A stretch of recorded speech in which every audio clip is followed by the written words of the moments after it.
Hello and welcome to episode number 6 of the Feed Your Soul podcast. I am super excited to have Kiley Routley here, who's the founder of Back to Earth. Thank you, Kiley, for joining me today. Thank you so much for having me. You're welcome. Yay! I'm so excited to talk all things entrepreneurship, all things business, because I feel like a lot of people don't really know like kind of what it takes to really get something going. But before we start, to get us all like loosened up a little bit, I'm going to have you do what I call a soul second. So we're going to do kind of like a chair dance. Okay. Are you ready? I'm ready. Oh my God. Yes. Here we go. Just loosen ourselves up a little bit. Ooh. So good. Okay, there we go. Awesome. Thank you for doing that with me. No problem. I feel like it has loosened people up a little bit, and people are like, really? You're going to make me chair dance right now? I'm like, yes, I am. So to get started, Kiley, I would love to know your thought process in behind starting Back to Earth. Like, what was it that led you into what you started doing? It was, I would almost call it divine placement or intervention. So many things were happening 17 or 18 years ago when I started Back to Earth. Yeah. I had 2 other companies that one I started just after I had my first child called Terra Rosa. Okay. And I was teaching people how to basically throw pots and hand build pottery. And we had a little garage in our backyard and moved into teaching at the Vernon Art Center, and then we ended up moving out of Vernon, and we had our second child shortly thereafter. I started a company called Treehouse Photography. Oh, you did? Yeah, minored in photography. So being an entrepreneur was just always in the blood. My parents are entrepreneurs. It's hard to put it into words. It's almost intangible to put a word to that grit that's needed as an entrepreneur. And then we decided to have, 6 years later, after our 2 daughters were born, we decided to go for number 3. Okay. And I just wanted to change things right up, sold the photography business. And I always I gravitated toward anything natural, organic. I struggled with my own skin being super fair. Hard to find anything on the market that really I didn't react to. Yeah. Our son, same thing, very fair. Okay. And reacted to almost everything over the counter. So yeah. I was always looking for something a little more natural. Back 17 and 18 years ago, things were just, in my world, just starting like the green movement. Right. I had a friend who started a green cleaning product company, or not product, just a green cleaning company. I was dabbling in some multi-level marketing kind of green companies. But with a pivotal moment was when I was at my girlfriend's wedding, and it was a weekend wedding. Yeah. And so she had all these different sort of activities you could do over the weekend. Yeah. And one was a plant walk with a local herbalist. Oh. And I was really kind of looking for something. And I always felt like I never really knew what I ever really wanted to do in your life. Outside of working out of the home. Yes. And I became a mom early, so that it's amazing. The week I found out I was pregnant was the week I found out I was accepted to Emily Carr in Vancouver. So life took a total turn, and I got married and bought a house and got a dog and had a baby all within about a 9-month period. Wow, all unexpected, right? Like obviously not planned. Yeah. So, again, beautiful intervention there. Amazing. So Back to Earth, I started working with this herbalist that I met. Yeah. at the wedding.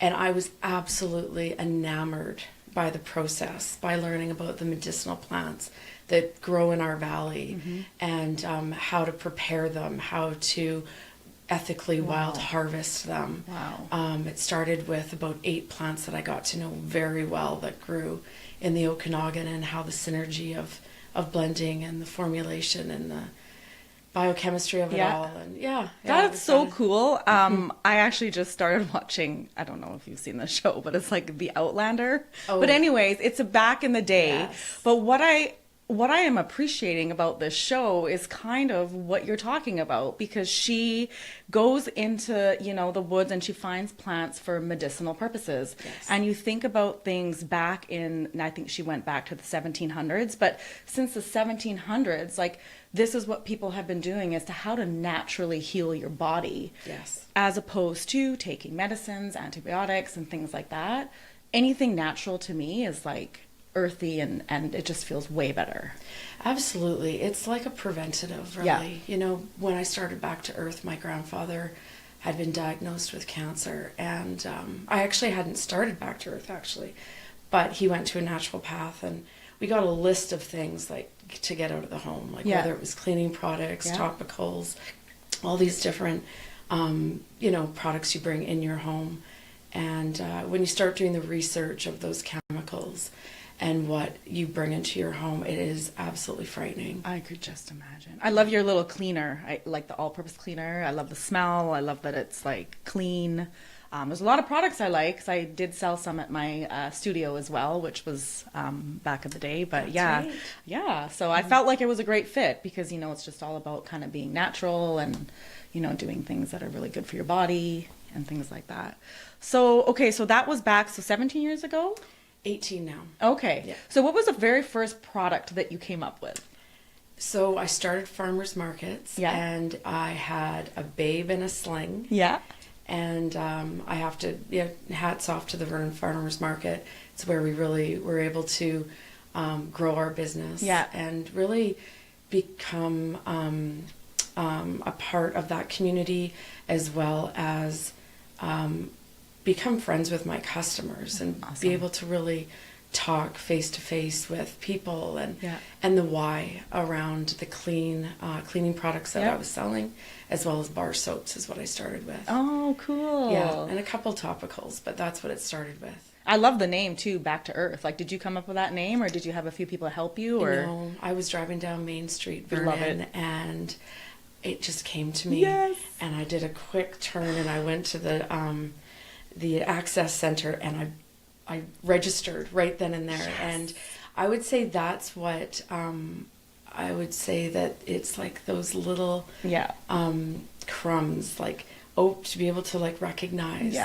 you know, that next opportunity, to be quiet enough to be able to see that. Oh, so good. Yeah, and I am resonating with you a lot, because of even like my studio business was really a passion business and something that I really believed in. So like, that's why I ask about the name, because nobody really thinks about like, oh, it's just Back to Earth. No, but how did that name come to you? You know, like, and those little moments that I would say universe or whatever throws you, you know, those moments that are like, it's like the light bulb goes off and you're just like, I'm exactly where I need to be. 100%. And it's just that like nudge, right? Yes, 100%. So then it gets you through the hard times, because you're like, no, I actually truly believe in what I'm doing. Yeah, no, it was like a fire within that I can't put to words. Yeah. The kids would go to bed. Yeah. I would then just get inspired, and I would get this energy where I couldn't get like the ideas out fast enough. I couldn't get the formulas, the names. It just started like I couldn't type fast enough to just get it all ready. Yeah. And, That's just a high. It was an absolute high. Yes. Yeah, and you recognize that about yourself when and that is that grit that I'm talking about when what an entrepreneur spirit really is. Yeah. It's something that you can't shake. Nope. It's like, it's like a part of you. Even though you try to shake it, like you're so tired, but you're like, brain, would you just turn off for just 1 second? But like middle of the night, like writing down ideas and like, Yeah, I think that is like something that is like highly addicting, you know, and I think that is really what the entrepreneurial spirit really truly is, right? Yeah. And I really admire someone who's taken a risk like you did, because sometimes it looks so pretty on paper or so pretty out there, but like what happens in behind the scenes to get you to a point. Like, I'm sure you've had a couple of really rough moments in business deciding, you know, like, do you have something you want to share or you can share about maybe like a tough time? Absolutely. Yeah, it does. It can look so pretty from the outside. And a lot of people, like 17, 18 years ago, it wasn't something that, it wasn't as prominent as it is today. Yeah. We had to really struggle with the messaging. A lot of people didn't believe that natural products really worked. And it was really a lot of discussions around why that they work. I would say that there was a couple real gut punches that we've had to go through. One is if I had to give anybody advice, is to really be careful with the wolves in sheep's clothing sometimes. Yep. That can kind of see that something really, you know, positive is happening. Maybe your company's growing and there's a lot of positivity around it. And you can get wrapped up in getting involved with somebody that is maybe more of a wolf in sheep's clothing. 100%. So yes. we did, you know, we were able to navigate through some of that. I would say if you're ever going to get into any kind of partnership, just pay the $300 for a lawyer to have a look at the contract. Any good contract, each party should be able to get out of fairly. These are just some of the logistical things that I had to learn the hard way. The hard way. Yes. And this is why we're doing this, because those are true gut punches when you least expect something like that happens. Yeah. But, you know, I would say, again, there was nothing short of a miracle that we were able to work through that and especially learn from it. So moving forward, you know, having a topical company, clean products, and then COVID hits. And we can all talk about COVID and how, as an entrepreneur, as a business owner, how you really had to pivot. Oh, man. I had most of my team kind of go on that SIRP program, so we were left with about 3 team members for those 2 years. We ended up having to pivot and literally deliver on our own products to people's front doors. We had, prior to COVID, already made a hand sanitizer. And we did it. We passed all the Health Canada, you know, all the testing that had to go into that to get a certified hand sanitizer. Which I had plenty of. Right, yes, but it didn't. We did it without the use of alcohol. Amazing. So we did it with, you know, our clay. We did it with, you know, essential oils, the synergy of essential oils, and colloidal silver is basically what our synergy blend was, and it passed all those tests. And it smelled good. We got the NPN, which is like a Health Canada approval that you pass. So COVID hits, and we have a hand sanitizer, and we get a massive order from one of our distributors out east. Okay. And it was kind of like, you know, that Willy Wonka ticket through such a hard time. So we prepare, we get our packaging, we get the products ready, and then our health authorities come out and say you need 68% alcohol in your hand sanitizers. So they canceled the order on us. I actually can legitly feel like what that feels like. And I love the Willy Wonka ticket thing, because I think as an entrepreneur, you kind of chase the Willy Wonka ticket feeling. Like there was a movie that I watched, it was like Joy. I think she's a lady that invented the mops. Oh, okay. Yes, I saw that. So again, relating to her entrepreneurial journey, where she's like crying because she believes in this product, but nobody's like biting. And then there's this moment where she's on the selling your products on TV, and then she looks over at the screen, and then people start calling in about her product. So like the Willy Wonka ticket to you, my feeling was like, I can't wait for that joy moment where like all of a sudden it's like you know, she gets all these orders and then she goes through another slump. So, but these are just the things that happen when you're trying to like figure out like what's going on. Yeah. So you went through a hard time in COVID then. So what did you do with all of your product? I guess you just had to sell it all off. No, we ended up Back to Earth is founded on giving back. Oh, so wow. that Amazing. is, we've really supported our community. You have. Our Okanagan Valley. Yeah. So we had an abundant, and I mean an abundant I could supply. just imagine. So what we did is we packed it all up and we started going to every... I think I got some. Did you? Yes. Okay, yeah. Soul So we went Studio, to so thank you. all the gyms. I did, thank you. Gyms. Yeah. We went to the care homes. Yeah. We also went to some of the nonprofits like the Mission, and I mean, I think they got countless supply for a full year. Wow. And so that much we were product. we were able to write off some of that. That's good. Which was the blessing that Yes, came with it. and the blessing of being able to give back. I know, so beautiful. And I actually was just thinking about what I did with it. I actually think I also just, you gave us a bunch, so I was just like, here you go, you guys. So like giving it back. So I mean, every crappy story always has a good turn to it. Like, and I think that if you are looking at something in a positive way, you know, like more optimistic, you'll always try and find the good in it, even though the bad is so bad at the moment. At the moment, you just sometimes can't see the light of day. Yeah. You're just like, or the light at the end of the tunnel. And it's like, how do we navigate through this now? How do we take the financial hit? Yeah. How do we take just the frustrating hit? Because we did all those steps. You did the work. And we did it without the use of alcohol. And, you know, it was, and then trying to get the messaging, but it just fell on deaf ears. Yeah. I feel like that's a good lesson, because sometimes when we do everything that we can do, sometimes there are things that are just not in our power. Yes. That you just have to surrender to and be like, you know. And that was same kind of with my story in COVID. And a lot of people thought like, oh, wow, Serena, like you're getting lots of people. But what they didn't know behind the scene is like, there was a small handful of people, but my business could not grow in those 2.5 years. Yes, exactly. I still had to pay lease, and I had a landlord that was just not working with me. Like he didn't really understand me. And I'm like, look, I'm just trying to make people, you know, can you give me a break?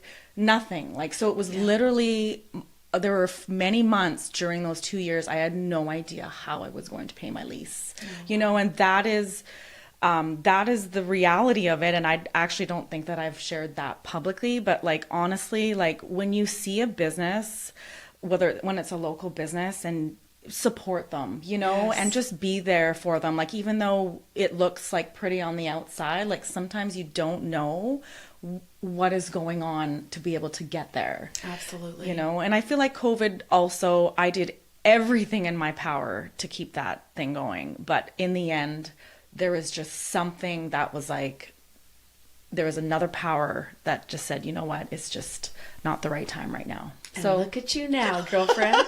Feed Your Soul podcast, which is something so new, you know, and I just love having conversations, you know, with entrepreneurs, because it, like, I don't know if you can tell, like, I just get like so, I don't know if it's because I can relate to it. But what is one thing, if somebody is wanting to start up their own business and they're just kind of teetering, like what is something that you'd say to them about starting their own business? Well, I have to take the words of Elizabeth Gilbert, yes. who I do adore. And, you know, I know you would be like a jackhammer like I am, right? Like, there are the jackhammers and there are the hummingbirds, right? Where, you know, a lot of people are like, I really love what you're doing, or I want to do something, I just don't know my passion. And people get really kind of like, you know, upset about not knowing what their passion is. Yeah. Some people do. Like Elizabeth Gilbert, she knew that she was a writer right from the get-go. She knew. And so she's like that jackhammer that just knew. Yeah. But then there's the hummingbirds that like to taste a little bit of this and a little bit of that. And that's okay too. Yeah. It's, I guess what I would say is that you do still need the passion behind it that's going to fuel When there's 90% chance that your startup is going to fail. Yeah, it's true. That's what you're looking at. Yeah. And without the passion around whatever it is that you are doing to fuel that during some of the tougher times. Yeah. You really want to look at, is that something that you can manage through? Is it something that you, have within? Because you really do need that to push on through some of these. Like, and just about what you talked about earlier in the conversation is that feeling that you couldn't put the pen to the paper quick enough. Like, you were just these ideas. So you have to be able to have that sense of feeling, right, towards your product. And you have to believe in your product, because I feel like if you don't believe in what you do, how are you supposed to sell it, right? Like, exactly. I don't think I could sell something that I don't believe in, because like the passion won't even show, like it won't even come through. Yeah, no, for sure. Yeah. So even if it's like sometimes with ideas too, like you got to tweak and you got to go with this, but what I think too is like, don't give up if you truly believe in what you're doing, Absolutely. Yeah. And it becomes almost like, it's like your child, and you become like a mother bear over it. Yeah. And then you're challenged, like, how can I improve this? So with our Back to Earth, the new skin line, we were able to, every ingredient I can honestly say is 100%. There's no greenwashing. It's 100% plant-based. We're using the packaging of sugarcane and recycled plastics and glass. And your skin looks fabulous. Oh, I just turned 50 in September. So you did. You look amazing. But that's a testament to your product and to you, like kind of what you're doing in your life. It glows. It's amazing to hear that, because I always struggled with my skin. Oh, and I still do. And I'm always trying different things. And if I react, it's like, okay, that's an ingredient. Yeah. If I'm reacting, other people will most likely react to it. Yeah. So I'm really, really excited about this. These new chapters with Back to Earth. We're really taking the industry to new standards. I love it.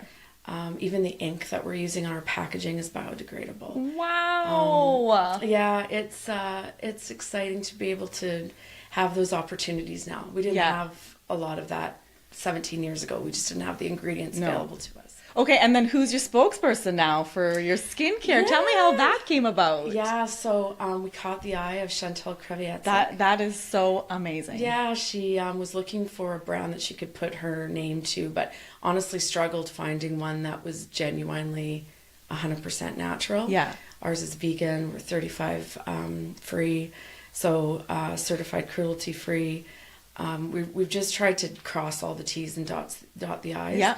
Chantel is a ambassador for the Jane Goodall Foundation. Okay, yeah. And Back to Her Skin. So I feel extremely honored. When I saw that, I was like, oh my gosh, that's amazing. Yeah. And she, she's touring right now, and she's constantly promoting Back to Her Skin as well. And yeah, she's just the perfect person to. And she's so she's also so natural. Like I saw her concert in Lake Country in December. Okay, yeah, I'm a fan. 90s music, Our Lady Peace. Yes. But yeah, so she looks great. And then I'd actually known that she had kind of teamed up with your product, and it was just I just thought, wow, what a win! That's almost another Willy Wonka ticket. It definitely felt like it for sure. That's amazing. Yeah, I couldn't actually, just thinking of everything she stands for. Yeah. It was such an incredible alignment. Yeah. When you wait, and like what you said earlier, is when you make space and you wait for things to happen, and you've got that ability to see what's coming at you, it might not be at the timing that you think you want it at, but there's always something that's going to happen. Mm-hmm. I'm a true believer in that. Yes. And you got to kind of watch for those signs and do all that kind of stuff. The other thing I saw too was you did up packages for the Emmys. Yes. Crazy. That was I want to say a decade ago now. That was an incredible experience. We were donating product for the swag bags. So how did that even come about?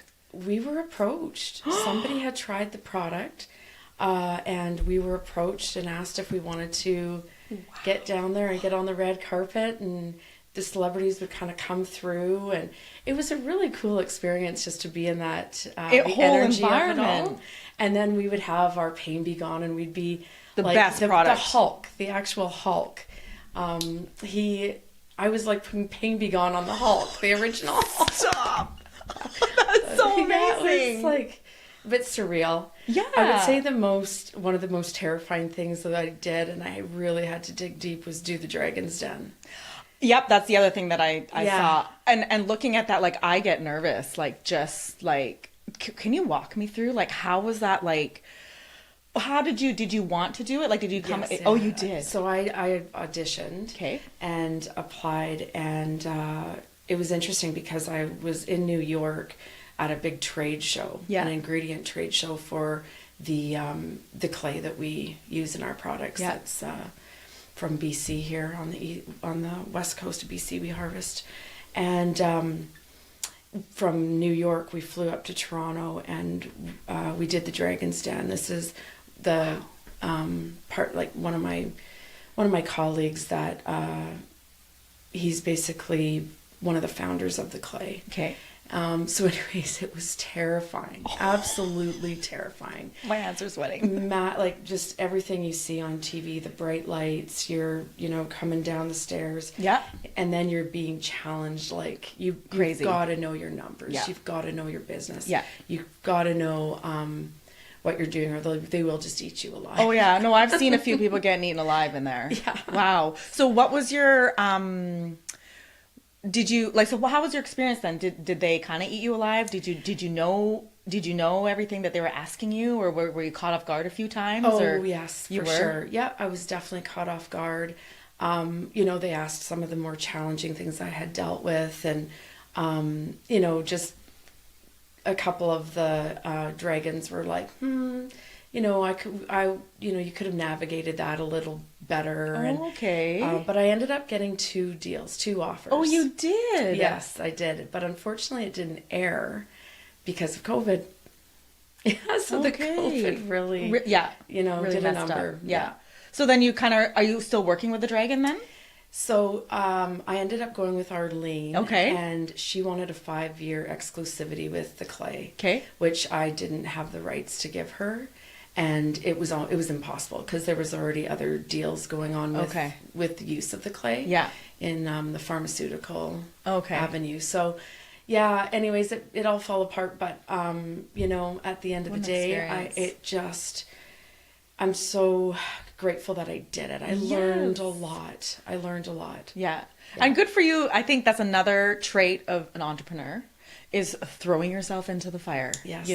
And I feel like if you want to do something, you have to not be afraid to take that leap. Yes. And you have to go in there going, it could be bad, it could be good. Yeah. And if it's bad, you're just going to figure out how to navigate. So I love the problem solving tools that I've also learned being an entrepreneur, because every day there is something. Yes. And especially with COVID, the quick turnaround on what you had to do, like I definitely was super proud of myself for trying to get things going, but I was also did it in behind because I really believed that people needed to have connection, for my business. Yes, but absolutely. So I feel like that was my driving force beneath all the bad. So you have to extract the good from the bad. I think that's a great life lesson for anything that we do. Yeah. So, and like you say, throwing yourself out there and really putting yourself out there, knowing that could have been, on TV nationally. I know. How is this going to look? So yours didn't air then nationally. Didn't air. Darn. Because I remember you going through that actually, because I was following. But yeah, okay, so we didn't get to see it. But I saw a picture on your... Well, what was so cool is Jim Tervelling, we had all our products, he was trying it, and he's like, I've used this before. And he said, I was up at Sparkling Hill, and he was in a golf tournament, and he did something to his shoulder. He was playing at Predator Ridge. Yeah. And so they went and he did a spa treatment up at Sparkling Hill, and we've been providing their products in their spa for years. And amazing. He had the pain be gone, put on his shoulder. He's like, I Yeah. I was able to golf the next day Yeah. because of this. Yeah. So to have that recognition, and That then is he was like, amazing. "What do you want?" He was one of the dragons that really believed him back to earth. That's amazing to be in that company, you know? Like you would have probably just walked away so inspired. Like regardless of the situation, like Yes. you are in the company of these amazing entrepreneur brains. Like it's so hard to find that sometimes, you know? So And the due diligence afterwards, Yeah. it's like a 3-month period. And if you learn so much about your own business. It's like, where are your margins? Love it. What's your data? I mean, things that as an entrepreneur, sometimes you don't have the time for. Yeah. Is to really learn. Like, I sometimes felt like there was there's got to be a hemorrhage somewhere here because, like, you know, these are the numbers. This is, you know, my Yeah. burn rate, and really diving deep into what that looks like. Yeah. I had to learn the hard way with that too. yeah. Oh yeah. See, but that's another life lesson, right? Like, and I think that's a very important key to business Yes. is all of that, Yeah. right? And like you said, what's the bottom line and how are you, you know, Yes. and you're right. We, as a solo entrepreneur, but now you've built up a team and you've got, you know, a bigger stuff. But as a solo entrepreneur, it is difficult to do all of the things because you are it, right? So I think it's nice if you can find people that can help you with things that are not your strengths. Like that's Yes. something that I feel like you can't do it all. Like I'm not good at everything. So the things that I wasn't good at, I'm like, oh, so-and-so is really good at this. Yes. Like take it and run because like that is not my forte. So I think also like, you know, allowing and trusting people to also come in and help you. It's a tough thing, and I've been burned. I've also been burned a couple times too, but I feel like that was all learning. It was Yeah. preparing you for Yes. the ultimate. Yes. And what you need to you know, see and recognize. Yeah. And it's you've got to learn it sometimes before, and the hard way. You do. To be able to recognize it down You the do. road. But I think that's what makes it the best experience, like this time that we have here on earth, what I always call like the journey. Like you gotta take the bad with the good. Yes. Because like even with me with Closing Soul, like I wasn't able to, you know, now all of a sudden I'm doing something that I never thought I would do, you know? So you have to be able to find that part. It's a silver lining. So good. Silver lining. Oh my God, so good. And what I feel, because these days, everything on social, I don't know what to believe. And so that's why this podcast is like raw, real, live stories. Yes. There is no, it's not all unicorns and rainbows, as I said a couple episodes ago. I'm like, it is literally like talking about that feeling of what you've gone through, like all the hard stuff. And like I said, it's not always a pretty picture out there. No, you know? No, that's for sure. Speaking of just recognizing, you know, moving forward partners, Yeah. We had a lot of interest of people that either wanted to invest Yeah. or come in as a partner. What I recognized, and this is for me, is I needed to find partners that came in that knew the industry, but also brought something unique to the table. Love it. Yes. Sometimes in partnerships, and this would be something else I'd want to share, is if your partner has the same gifts as you do, that can be tough. I agree. But if a partner comes in with a unique and gift. different gift, Yeah. like they're really great with the books, and Yeah. you're good at more yeah. at customer service, Yes. or your marketing, or all those kind of things, finding those key perfect puzzle pieces. Yes. And I'll often say the puzzle piece will look like it fits. Yeah. It's got the right shape, it's got all the colors, but it's difficult. It just Yeah. doesn't slip into the puzzle Yeah. piece where it's supposed to be. When you find that piece, Oh. it's just like the stars align and you're like, oh, thank goodness. Yeah. And I have had to lean into my faith throughout, For this sure. process. Yeah. Like where you're just putting things on the altar, like this is too heavy for me. Yeah. I honestly can't carry this Yeah. right now. Yeah. And that for me, whatever that looks like for every individual is different, but just in recognizing that you can't do it all. You can't. No, you can't do it all.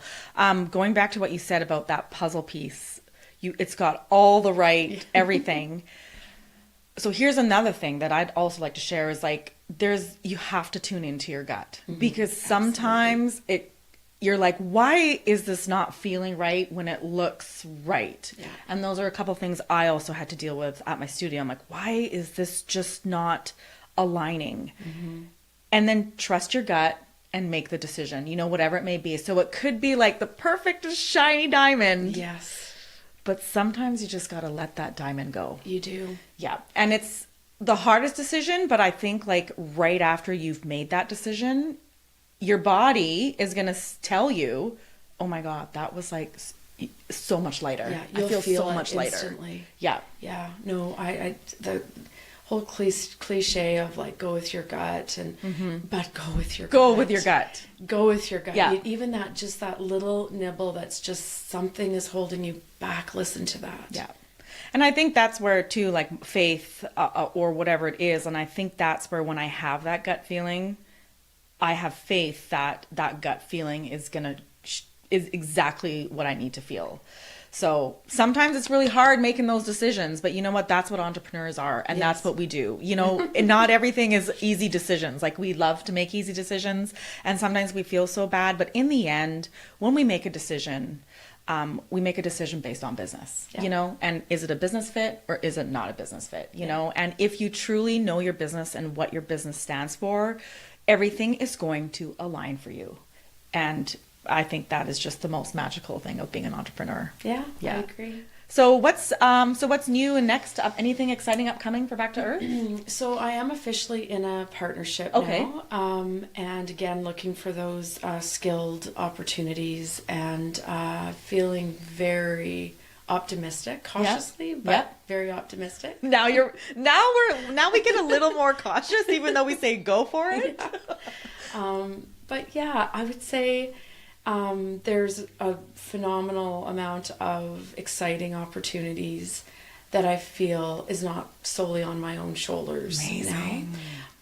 You've worked hard to be there.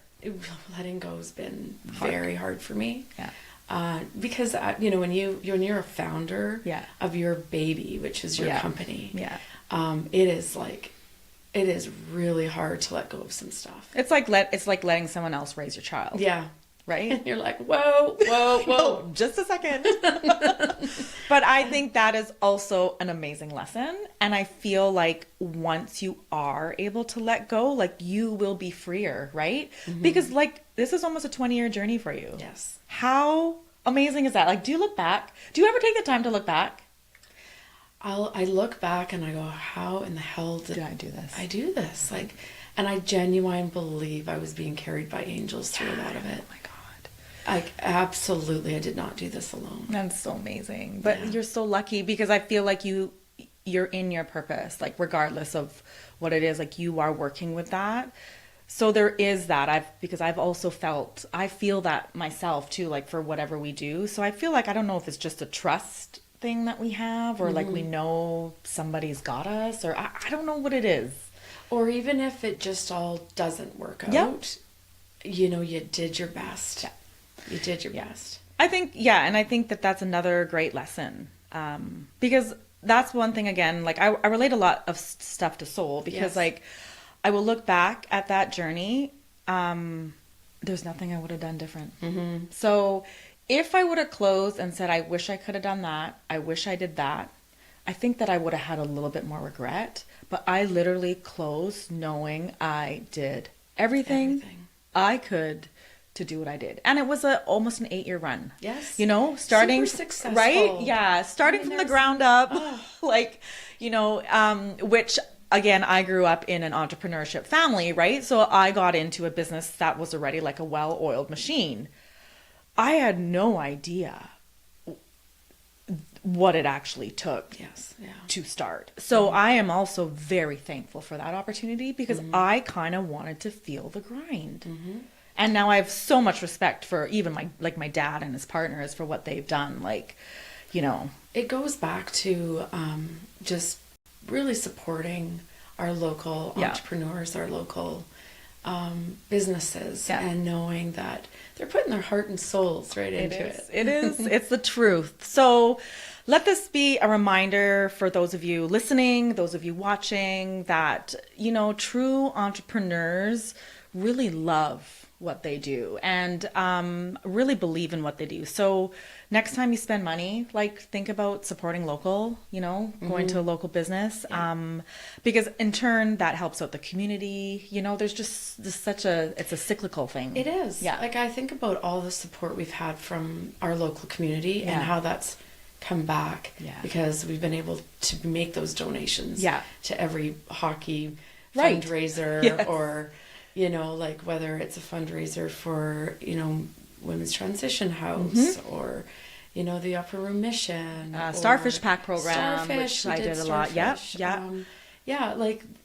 There's just so much that we can be giving back to. Yeah, and in the end, I feel like giving back was actually one of my most favorite things that I was able to do, was to give back. Yes, absolutely. Such a great feeling. Yes. So there we go. What a great soulful conversation, Kiley. Thank you so much for being here and opening up and sharing the true grit of an entrepreneur. You should be super proud of yourself. You are very inspiring. I love that you have continued to follow your passion. I love that you are doing things holistically, earthly. I just am a true believer that we were here. Like, I go back to the Outlander show, is that they didn't know what half this stuff was. No. How did they survive? So, and it's not taking the easy way out, you know, and sometimes you will take medication, but what happens if you could take something that's a little bit more natural? Yeah. Because it comes down to taking care of our little vessel that we have here, you know? Prevention is the cure. Yeah. So there we go. And the wise words of Dolly Parton is, if you want the rainbow, you got to put up with the rain. Yeah, but it's so true. Yeah, so great. Oh, and you mentioned Elizabeth Gilbert, so I just wanted to also talk about, have you read the book, is it The Big Magic? Not yet, no. Is it good? Kiley, must read. Okay. Like, I actually, I just started reading since the last couple of years, but I was at a furniture show in North Carolina, and I had just met this guy who was a brother of a girl at one of the showrooms. We just instantly started connecting. He was actually from Mexico. So I don't know why. Sometimes, you know, do you ever meet people and you just like start telling people your story? Yeah. Like, absolutely. And random, right? Like, I had never met him before. All of a sudden, I just started talking to him. And then he looked at me and he goes, oh my gosh, he goes, I have to get you a book. I'm like, you do? He's like, yeah. He's like, The Big Magic. I'm like, I've never heard of that book before. So anyways, he came to the showroom the next day, and I was in North Carolina. And he's like, Serena, I looked everywhere for that book, and I couldn't find it for you. I'm like, don't worry about it, but thank you so much for even remembering and thinking about it. I came back from the show. I went and bought the book. Game-changing. Yep. And it was me. Like, it was following that magic, following that, what you are so passionate about. Yeah. And it was, I got goosebumps because I'm like, how did this guy know that in meeting me for 20 minutes, that this is the book that you need to read? Divine placement. Yeah. Right? It's a thing. It's a thing. It is a thing. So anyways, sorry, I just had to share the story. I'm like squirrel all the time. I'm like, oh yeah, yeah. So anyways, but yeah, okay, that was amazing. Again, thank you so much, Kiley. I love to end my podcast with another soul second, which is just a deep breath. Okay. In through your nose, out through your mouth. You can close your eyes and we'll all do it together. We're going to go in through our nose and release however you like. Thank you. You're welcome. Thank you so much. Being in the present. There we go. Feed Your Soul, episode number 6. Kiley Routley, thank you so much. Thank you.